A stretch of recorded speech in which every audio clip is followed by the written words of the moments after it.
Are you trying to fix your inner child? Let me start by saying you cannot fix your inner child. Why? Because this has the potential for inner child abandonment. By abandonment, I mean if you're trying to fix your inner child, you are basically saying to her that she is not good enough as she is. This is particularly noticeable with those of us who are perfectionists. But what can you do instead? What you can do is protect, nurture and support your inner child. Healing is connecting and nurturing. Healing is not wishing her to be different. Do not reject her. I will be using her rather than him throughout this video. So honour her as a valuable source of inspiration and information through albeit often negative emotions that will ultimately lead to a better understanding of what is going on for her and what is going on for you in your subconscious mind. So it feels important to say that by honouring your emotions, you can also avoid choosing the feelings of shame that come from blaming yourself for any of these negative emotions. So how do we connect with her? Well, we don't, largely, because she will almost certainly connect with you. And when that happens, it's important that we run with this invitation to connect. Bear in mind, emotions are the only language your inner child can communicate her wish to connect. When you accept her invitation to connect, she will eventually relate from thinking, but only the thinking of a 6 or 7-year-old child. This inner child connection can usually only be achieved after you've achieved a relationship of trust. Your inner child needs to feel safe. This is her primitive protection mechanism, to only come out when she feels safe. It's quite usual when you first connect with your inner child that she will be stubborn and not engage until you have built that trust. So please persist in making regular contact with her. If she's been abandoned in the past, she will not be willing to engage without feeling safe and not risking further abandonment. So first off, understand how your inner child shows up. She will likely show up with a negative emotion that is either an exaggeration or an overreaction to an event or person. Recognize any patterns in her negative emotions.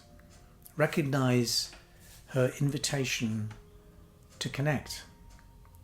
Another way she will connect is through what we call wound activation, commonly referred to as triggers. These are, again, events where you have a powerful negative feeling coming out of absolutely nowhere without any reason or explanation.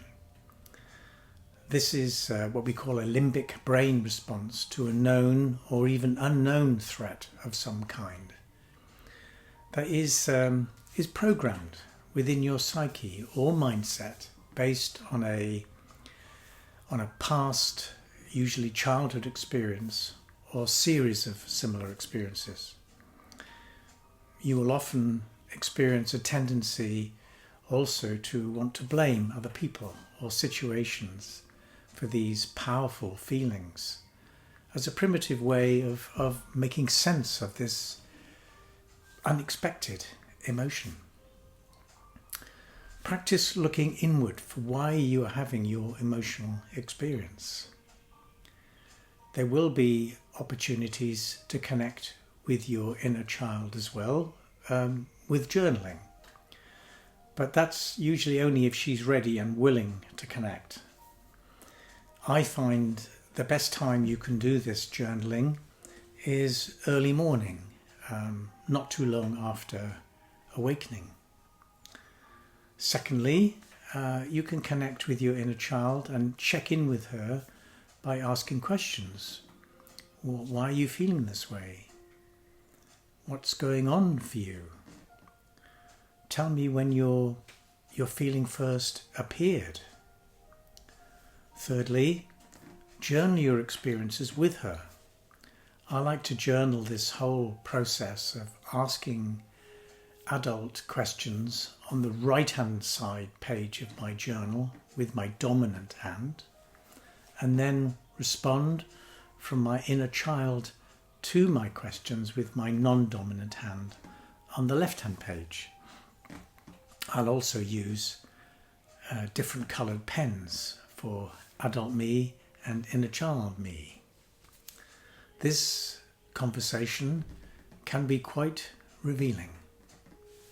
Your inner child can appear also in other more subtle ways, not as a form of communication, but as a distraction from unwanted thoughts or feelings. I guess a typical distraction technique is with addictive or obsessional forms of thinking or rumination.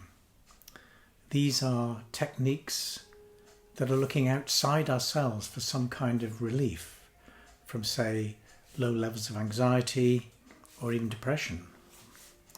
Typically, showing up more often when we are alone or just feeling alone. And this can also involve behavioural issues such as using alcohol or drugs to numb any painful feelings, or risky or knee-jerk behaviours without giving any thought to the negative outcomes. These types of external methods of distracting or calming, in some ways, your inner child, is another opportunity to connect, preferably before it takes a hold, or at least during and after the experience. One important way you can send a clear message to your inner child will be around taking care of yourself by demonstrating self-care, by simply taking care of yourself. Respect yourself with good nutrition, regular exercise, giving yourself time for rest and recuperation, and a consistent sleep routine. You can also work on your cortical brain to override your limbic emotional system. We do this by pushing back on negative thoughts and introduce positive thoughts or affirmations. You can also take care of yourself by developing healthy relationships, in particular friendships with healthy boundaries. Learn the truth about yourself. Engaging exercises that establish your needs, values and beliefs, and positive attributes, as well as understanding your self-limiting beliefs, which, as we know, are just lies. I'm a transformational coach and therapist who can guide you through this process of exploring and unpacking your negative beliefs and associated feelings like shame. Get in touch. Visit my website, stephenelliker.coach, and book a free discovery call. And let's make this possible.